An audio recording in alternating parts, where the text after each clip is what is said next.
Pero wala kang pagkain sa bahay. Narito na ang sagot mga katropa. Ang super manok lechon.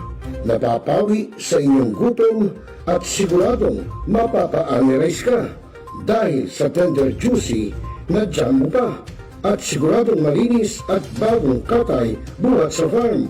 Kaya super masalasa at pangmasa pa. Ano pa hinihintay niyo mga katropa? Takbo na sa Super Manok Panteño Siniluan at bumili na. Baka maabusan ka, katropa.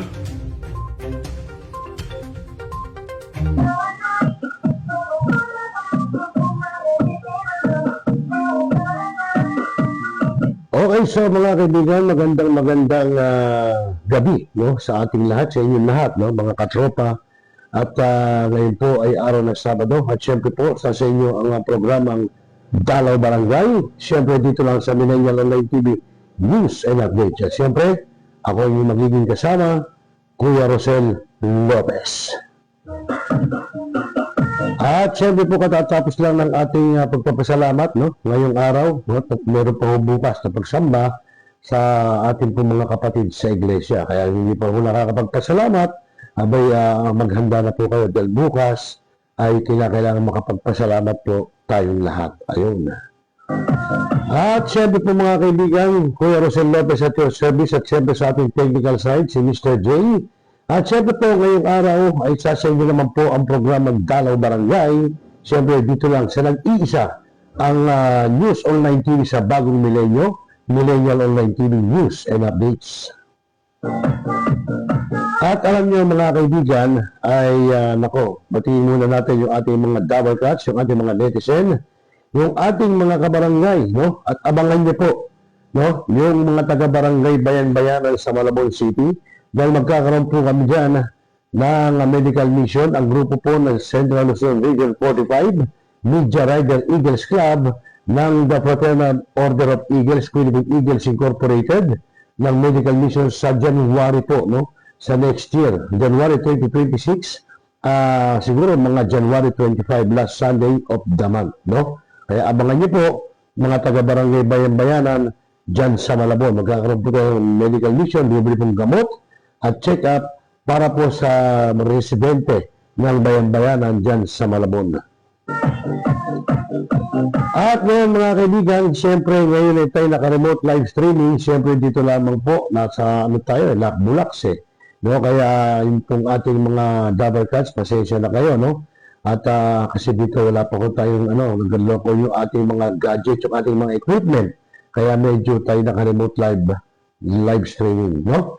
At nga po, tulad na sinabi natin sa inyo, kung tayo naka-live remote live streaming, ay medyo pagtsagaan nyo muna. At syempre, bago tayo magsimula, abay, kumustahin natin, no? At batiin natin si Kuya MJ Katoda Vlog, no? Yung ating kaibigan vlogger na taga Valenzuela City ngayon.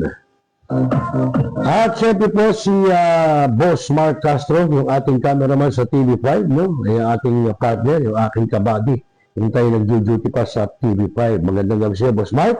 At get well soon. Sabi ko nga, nung ako'y pumasyal sa kanya, talagang ang kausap ko ay si Mark Castro na. Hindi na yung dating unang punta ko sa kanya, pangalawang punta, o pangatlo pa ata, kung di ako nagkakamali, parang hindi ho si Mark Castro ang kausap ko. Pero ngayon, Mark Castro na ang kausap ko. Kaya keep it up at pagaling. At siyempre po, yung dasal sa Panginoon Diyos.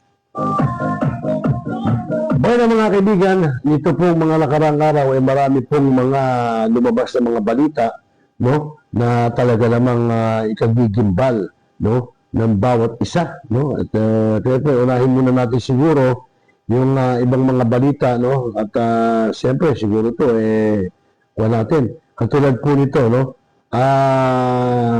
sama na rin natin pala, no, sasama rin natin mamaya yung naging pahayag naman o mensahe ng National President ng The Fraternal Order of Eagles, Philippine Eagles Incorporated, ng aming National President, walang iba kundi si Kuya NP Ronald de los Santos. Mamaya po yan.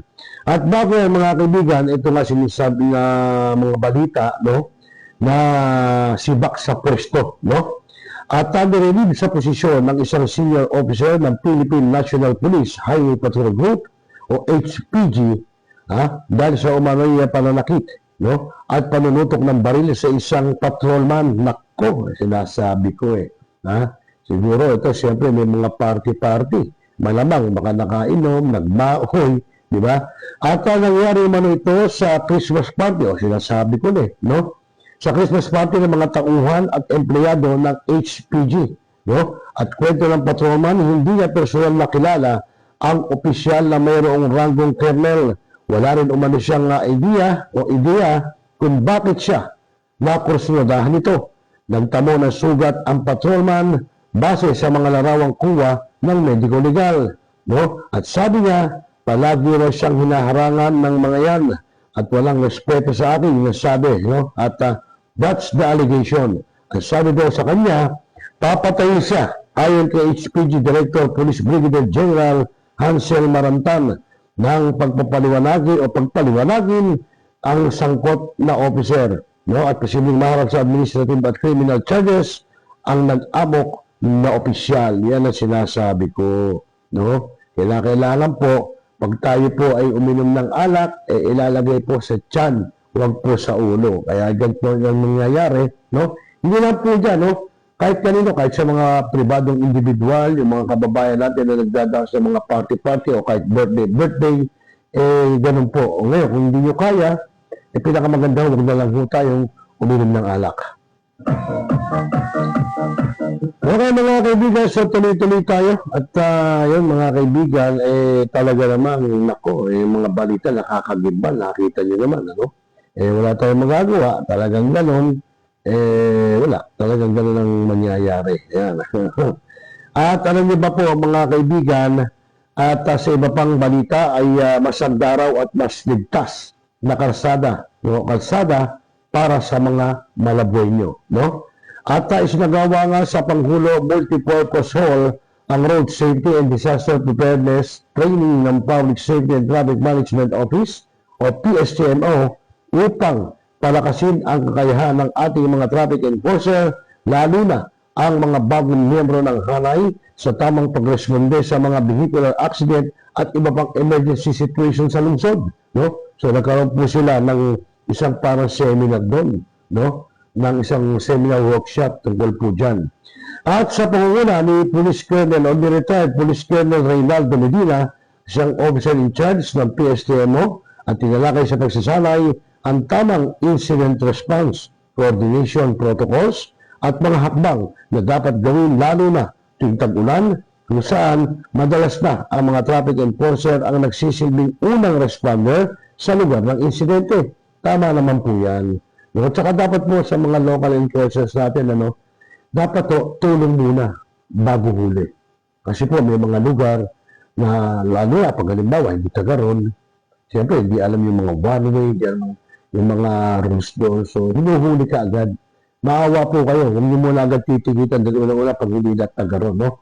Siyempre, kausapin niyo muna. Tulong muna bago huli. At umabot na sa 120 traffic enforcers ang dumalo sa aktibong nakibahagi sa mga lecture at practical simulation exercises. Sa pagtatapos ng training, mas malinaw na ang kanilang kaalaman, mas mataas ang kumpiyansa at mas handa silang protektahan ang kaligtasan ng mga motorista at commuters sa Malabon City, no? At ayon sa PSTMO, mahalaga ang ganitong pagsasanay upang masigurong may sapat na kakayahan, disiplina at tamang kaalaman ang ating mga traffic enforcers sa pagtupad sa kanilang tungkulin bilang katuwang ng pamahalaan sa pagpapanatili ng kaayusan sa kaligtasan sa kalsada. Ayan, yun sinasabi natin. Tama po yan. Maganda po yan na nagkakandak na seminar workshop, no? Ang mga local traffic enforcers, no? At iba pang mga law enforcement unit. Mas maganda po yan para, kasi ito totoo lang po ito, sa bawat mga local government unit, lalo na pagka ikaw madikit sa mayor, meron kang backer, ganyan naman sa Pilipinas Upo, kinuha ka enforcer pero wala kang training. So wala kang alam sa batas trapiko. Di ba? Tinatanggap po nila yan. So tama lang na magsagawa ng isang seminar workshop. Tama po yan, no? yung ginawa ng Malabon City. Kasi yan para naman sa kanila rin. So, para baka mamaya yung huli mo, mas may alam siya sa mga traffic rules and regulations. O, paano ka na? Diba? So, hindi ka kahiya-hiya yung ating mga enforcers.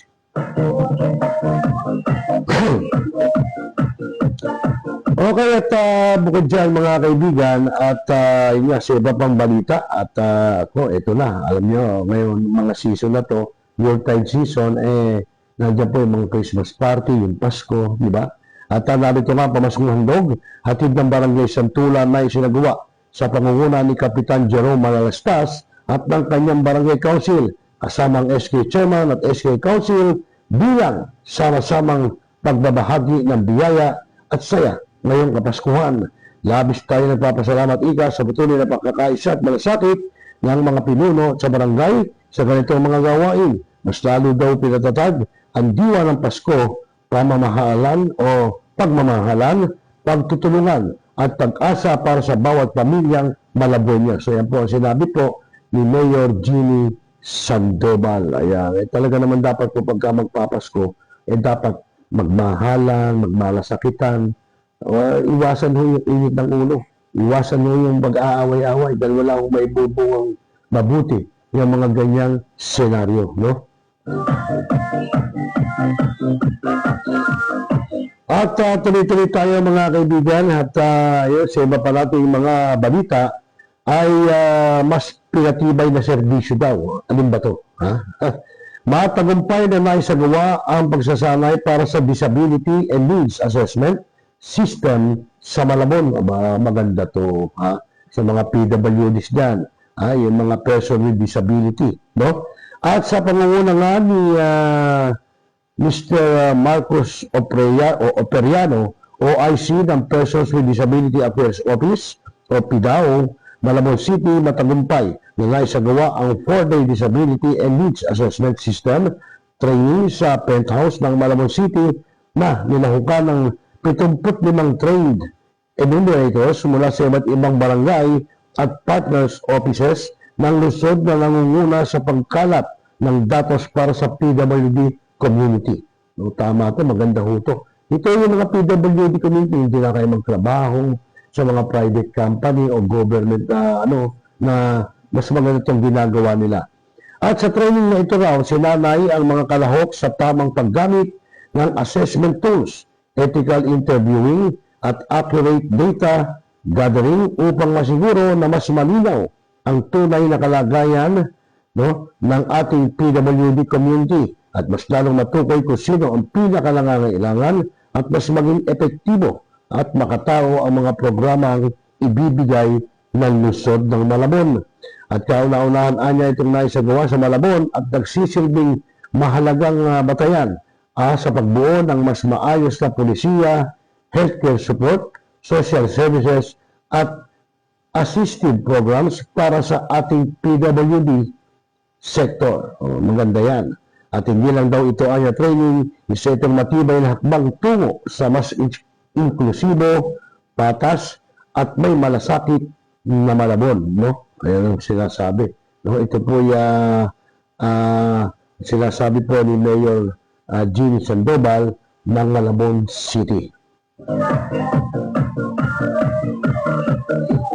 Okay, at tuloy-tuloy tayo at yung pong mga magki-Christmas party, no? Yung ating mga netizen dyan, yung mga katropa natin, yung mga kabarangay, handa nyo na po yung inyong mga ampaw para sa inyong mga inaanak para pagkahubing natin dyan, nagpunta sa inyo, abay, aabot nyo na lang. Hindi na tsaka pa lang kayo bubunot, tsaka pa lang kayo maglalagay sa ampaw o sa sobre, no? Handa nyo na para naman yung mga inaanak nyo, alam nyo naman, pagka yan naglabasan na ng bahay ng araw ng Pasko, no? Mga excited yan, mga haggard na yan, mga hyper, no? Okay, sa mga kaibigan, tuloy-tuloy tayo. Kuya Rosel Lopez pa rin ang iyong kasama. Siyempre dito lang sa programang Dalaw Barangay ng Millennial Online TV News and Updates, ano? At sa iba pa nating balita, may lumihis tayo. Doon tayo sa ating balitang showbiz. Ayan. At alam niyo ba mga kaibigan na niyanig ang buong showbiz sa biglaang pagsulpot ng ex-boyfriend ni Marian Rivera na si Ervic Bihandre. Nako, na ex-boyfriend pala. Ano kaya yun, no? Na matapos mahigit ang isang dekadang pananahimik ay may ibinunyag, ano, na bomba yan, tungkol sa kanilang nakaraan na siguradong ikagugulat daw hindi lang ng mga fans kundi pati na rin ng asawa nitong si Dingdong Dantes. Naku, ano kaya ito? Dahil mula sa kanilang 8 taong relasyon na nagsimula pa noong high school sa Cavite, ibinunyag ni Erbic na ang kanilang on and off na pagsasama ay may itinagong sikreto na matagal na niya kinikimkim at ngayon lang daw niya nagawang aminin sa publiko kahit alam niyang marami ang masasagasaan. Nako, talaga pag showbiz, chismis, no? Hindi natin alam kung gaano ito katotoo dahil ito po ay nakita natin sa isang social media platform no, sa Facebook, no? Na talaga namang yun nga sinasabi nito, no? At yun nga, no, mga kaibigan, at hindi lang tungkol sa pagiging konserbatibo niya noon sa pagtanggap ni Marian bilang calendar girl ang dahilan ng kanilang hiwalayan, kundi may mas malalim pa niyang maselang pangyayari na ang nag-uugnay sa kanilang dalawa at bahaw habang buhay na ngayon ay naging usap-usapan at viral sa social media.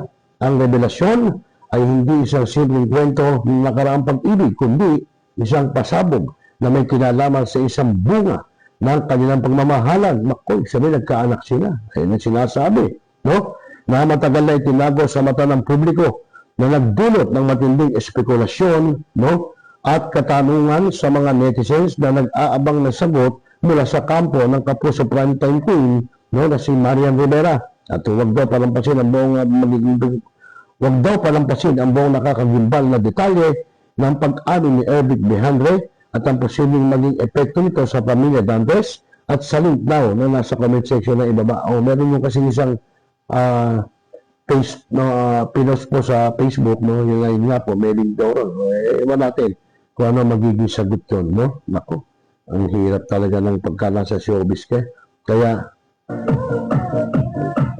Kaya buti na lang mga katropa, hindi po ako pumasok sa showbiz noon kasi kinukuha ko, iba lang magiging magulong mundo, no?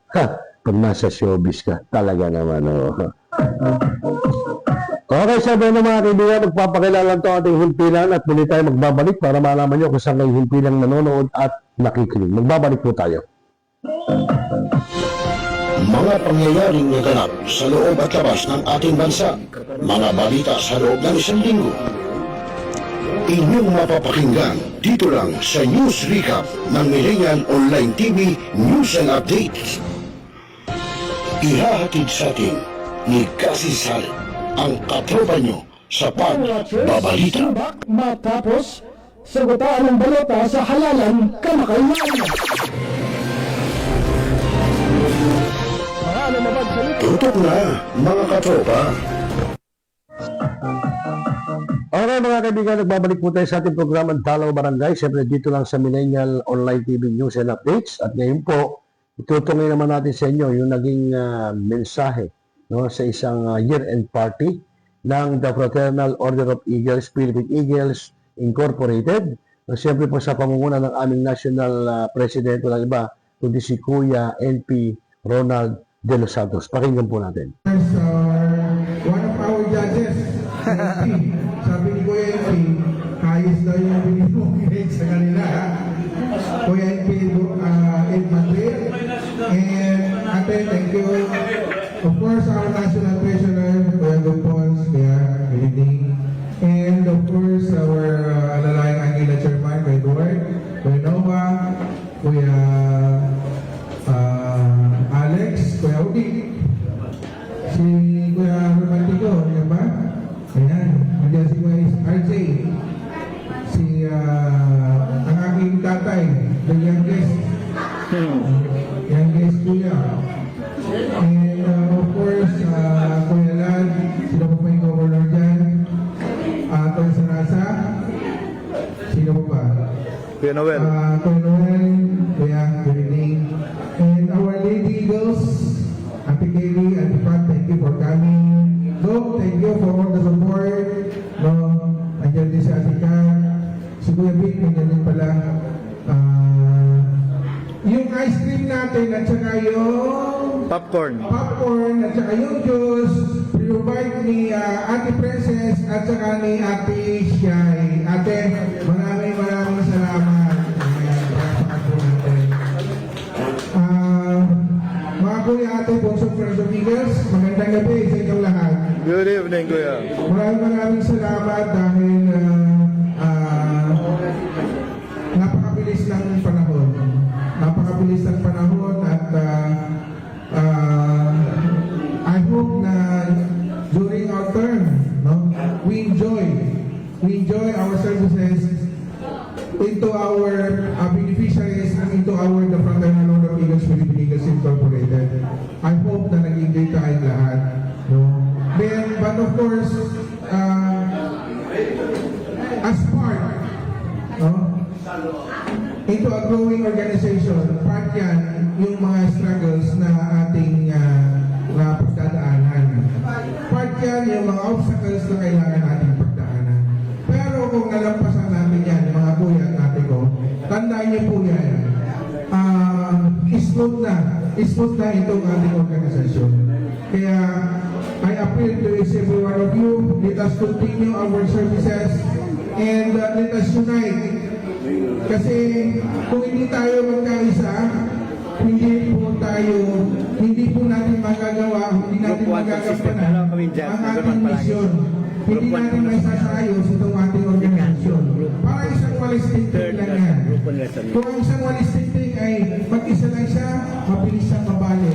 Pero kung ang walistinting ay isang bunggo siya, hindi po tayo basta-basta mabuwag. Kaya mga kuya at ate, let us unite for one mission, for one goal.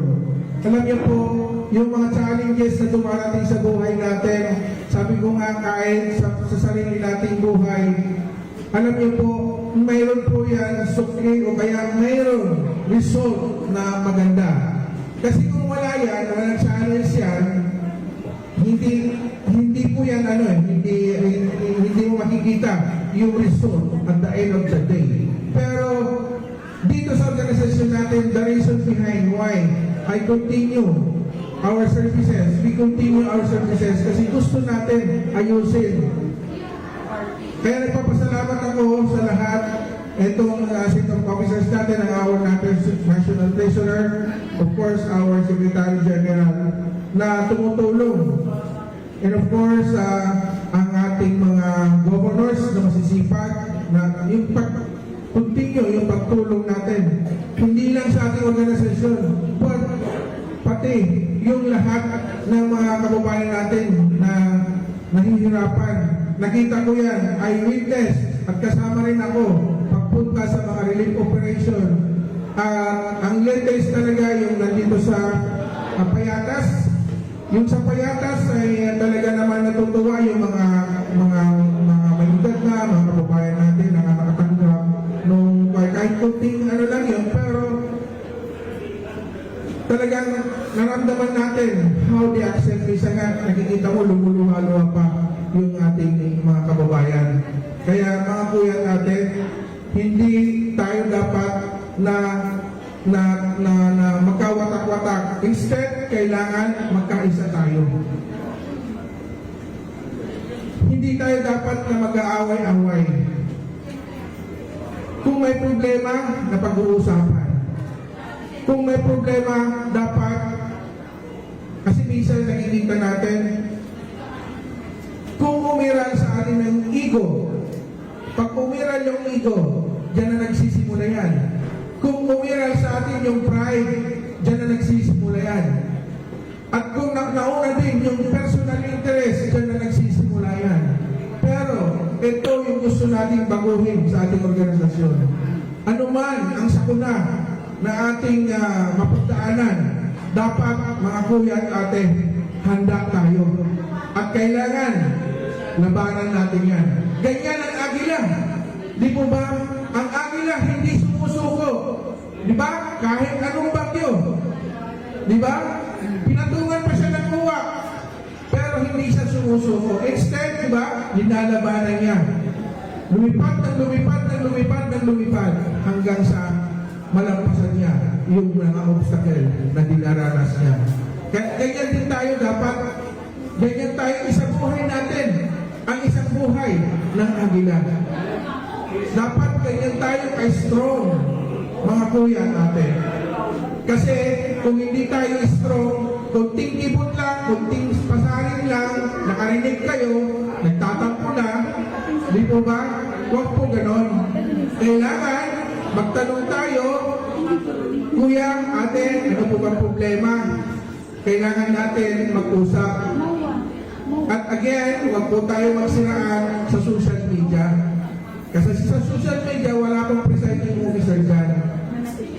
Dapat mag-usap tayo in personal. Kaya nakikita niyo ako, hindi ako sumasagot sa social media. Bakit? Pag sumagot ako dyan, mas lalo gugulo. Kaya hinahayaan ko na lang. Ngayon, pag may foul na ng salita, tinatawagan ko na lang yan sa cellphone. Sasabihin ko na lang, kuya, pumunta ka dito sa office, mag-usap tayo. Pero yung mga salitang ano, basta, ito ang tanda natin. Anuman pagsubok, anuman paninira, basta alam natin. Simple nga lang yung sinasabi ko eh. Kung tayo totoo, na mabuting tao, alam natin ang tama at ang mali. Di po ba? Simple lang. Kanina nag-uusap kami ni Kuya Edward. Sabi ko, Kuya, simple lang yan. Alam mo kung alam mo yung tama at mali. Alam mo ng mali, gagawin mo pa. Kaya, mga kuya at ate ko, again, we need to be strong. For this coming year, I hope and pray lahat ng nangyayari ngayon, lahat ng ito ay may dahilan, lahat ng ito ay mariresolve na sa tulong ng bawat isa.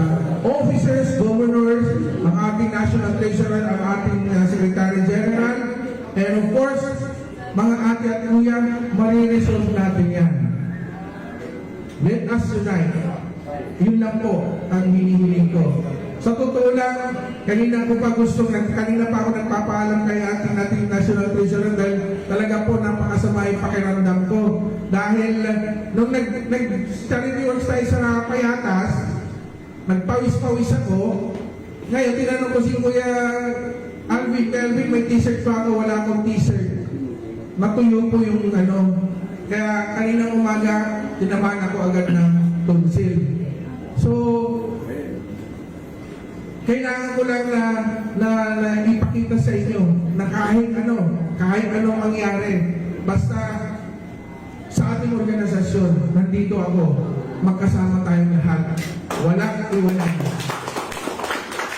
Kaya maraming salamat sa lahat ng nandito at ipaabot nyo sa mga buhay at atin natin na tayong mga agila dito sa ating administrasyon ay iisa yung ating hangarin.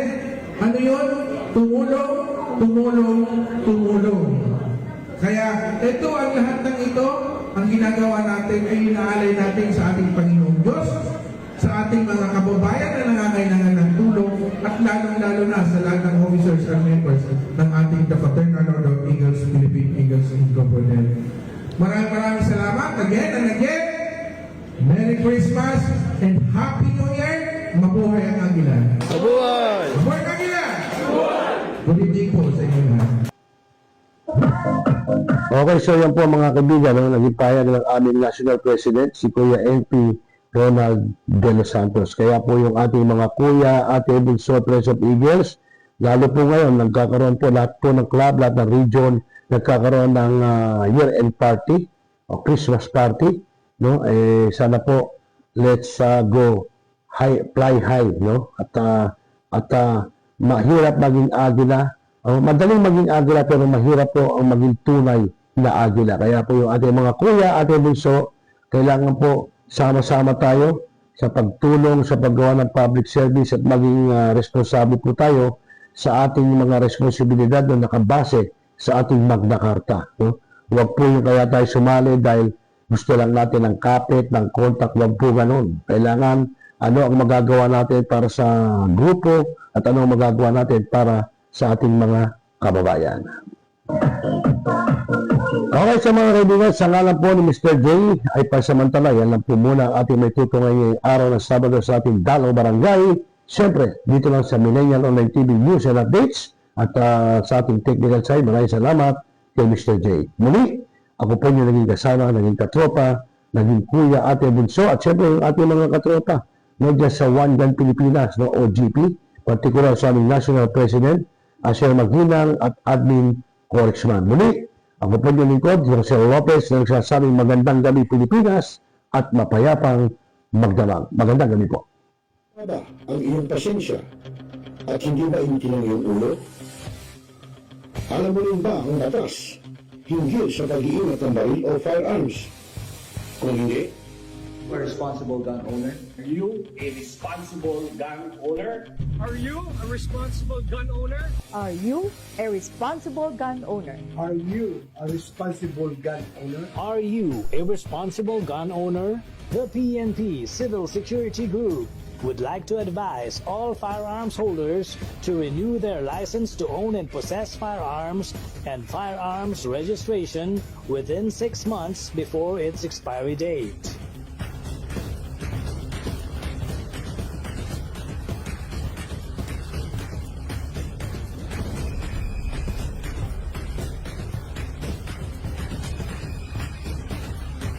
Tumawag na at makipag-ugnayan.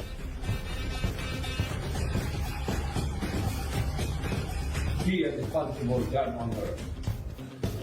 One Gun Pilipinas ang sagot mga katropa at kaganos. Dahil ituturo sa inyo ng One Gun Pilipinas o OGP ang lahat ng legal na paraan at proseso upang ikaw ay maging isang responsableng gun owners.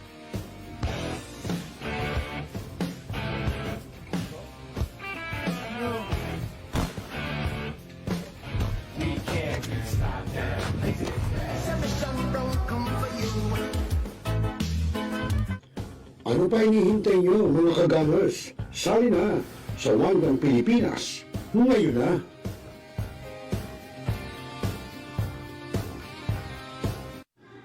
Barangay, pangunahing unit ng pamahalang lokal kung saan dito pinag-uusapan ang bawat sigalot ng mga residente ng bawat barangay. Dito rin pinag-uusapan ng mga piling halal na opisyal na barangay ang mga proyekto para sa kanilang barangay. Kumustahin natin ang panunungkulan ni Kapitan dito sa Dalaw Barangay sa Millennial Online TV Worldwide, ang katropa ng bawat barangay. Ating tinatapos ang ating pagpupulong. Maraming salamat po sa inyong pagdalo at tapos na po ang ating session. Ito na po tayo. Mga pangyayaring naganap sa loob at labas ng ating bansa, mga balita sa loob ng isang linggo. Inyong mapapakinggan dito lang sa News Recap ng Millennial Online TV News and Updates. Ihahatid sa atin ni Cassie Sal, ang katropa nyo sa pagbabalita. Matapos, sagutaan ng balota sa halalan kamakailan.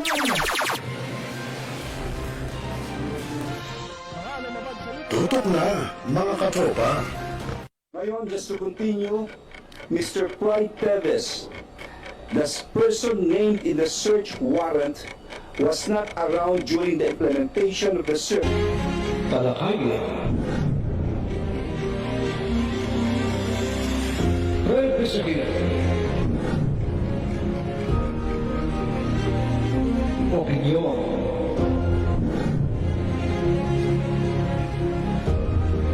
Palawakin. Aksyonan. Kasama 00 dito na sa New Millennial Online TV. Hi, this is Hilary Gadon. Nananawagan ako sa ating mga katropa, no? At mga kaibigan, mga kababayan, na palaging tumutok sa Millennial Online TV. At yan ay pinangunahan at yan ay pinangangasiwaan ng aking kaibigan na si Rosel. At ang mga nanonood dyan ay hindi bobo! Pinaigting, pinalakas ang bagong News Online TV ng bagong milenyo. Millennial Online TV, ang katropa mo sa pagbabalita.